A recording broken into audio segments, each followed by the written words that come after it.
À la tête PAPDA, Camille Chalmers condamné décision raciste autorité dominicaine yo prend pour déporter par boycite plusieurs milliers dominicains qui gen racine haïtien. Économiste là encouragé gouvernement aménager un espace li proposer qui pour porter non village solidarité cap gen là-dedans toute infrastructure nécessaire pour accueillir compatriotes yo. Professeur Chalmers mandé haïtien tout partout dans pays a fait une chaîne solidarité même gens ça t'est fait après tremblement de terre 2010 là pour recevoir frais naxenio dominicain a déporté. Professeur Camille Chalmers dans micro Vladimir Maurice Ridoré et Gaston Joseph.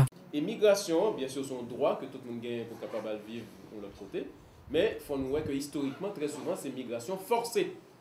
Et en ce sens, ça, l'histoire pays d'Haïti est liée à la question migratoire, parce que je dis, c'est 2015, ça fait 100 ans, première occupation militaire américaine territoire ça, et une des plus grosses conséquences, occupation militaire en 1915 là, c'est transformer Haïti en fournisseur de main-d'œuvre à bon marché pour l'industrie capitaliste dans toute région caraïbe. C'est rôle ça que nous jouer. Et c'est rôle ça nous continuons à jouer. C'était de la migration forcée. Entre 1915 et 1931, il y a 400 000 travailleurs haïtiens qui quittaient Haïti, qui allaient travailler Cuba dans Chancan. Et c'était une migration organisée par les États-Unis. C'est les États-Unis qui payent les bateaux.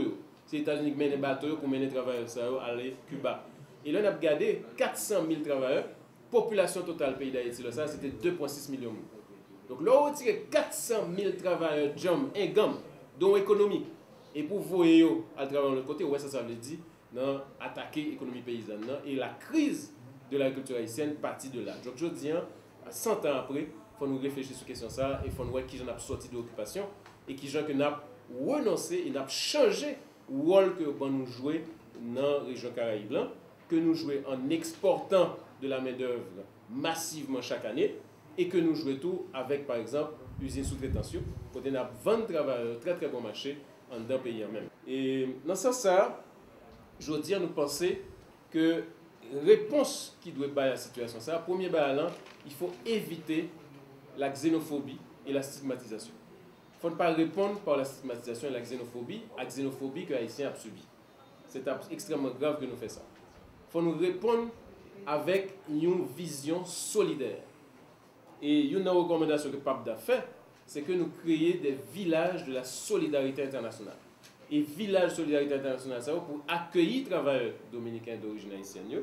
Et en d'un village de solidarité, ça, qui ne pas des camps marginalisés, mais des villages qui intégrés à la vie sociale de la communauté, nous sommes capables d'introduire un ensemble d'activités qui facilitent la réinsertion et en même temps faciliter le dialogue entre deux pays. Nous connaissons par exemple un bon projet de construction qu'a fait pour qu'il s'agisse justement de ne pas aider les travailleurs intégrer dans le projet de construction sous base d'un ensemble de techniques qu'ils apprennent dans différents projets en République dominicaine. Donc c'est vraiment l'autre rapport. Et pour construire le village de solidarité internationale, il y a un paquet d'espace qui est disponible.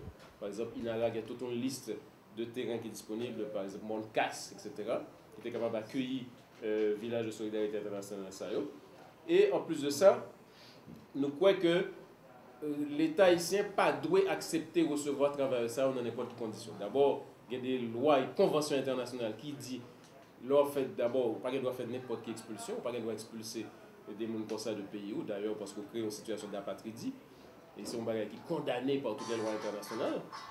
Et deuxièmement, leur fait des expulsions, il y a des conditions pour faire. Par exemple, il faut communiquer à l'État qu'à recevoir des dossiers individuels et des fiches individuelles qui permettent que l'État connaisse qui est venu.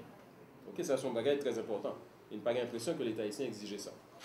Et nous voyons expression solidarité ça, une expérience qui était faite après le 12 janvier. Côté qu'on a 694 000 personnes qui courent, qui étaient Port-au-Prince après le séisme et qui atterrissent en province parfois à n'importe côté. Parfois, très souvent, il n'y a pas même des familles qui atterrissent. Parfois, pas de même jambes qu'on côté. Et ces 694 000 personnes ont été accueillies par les familles dans les différentes provinces.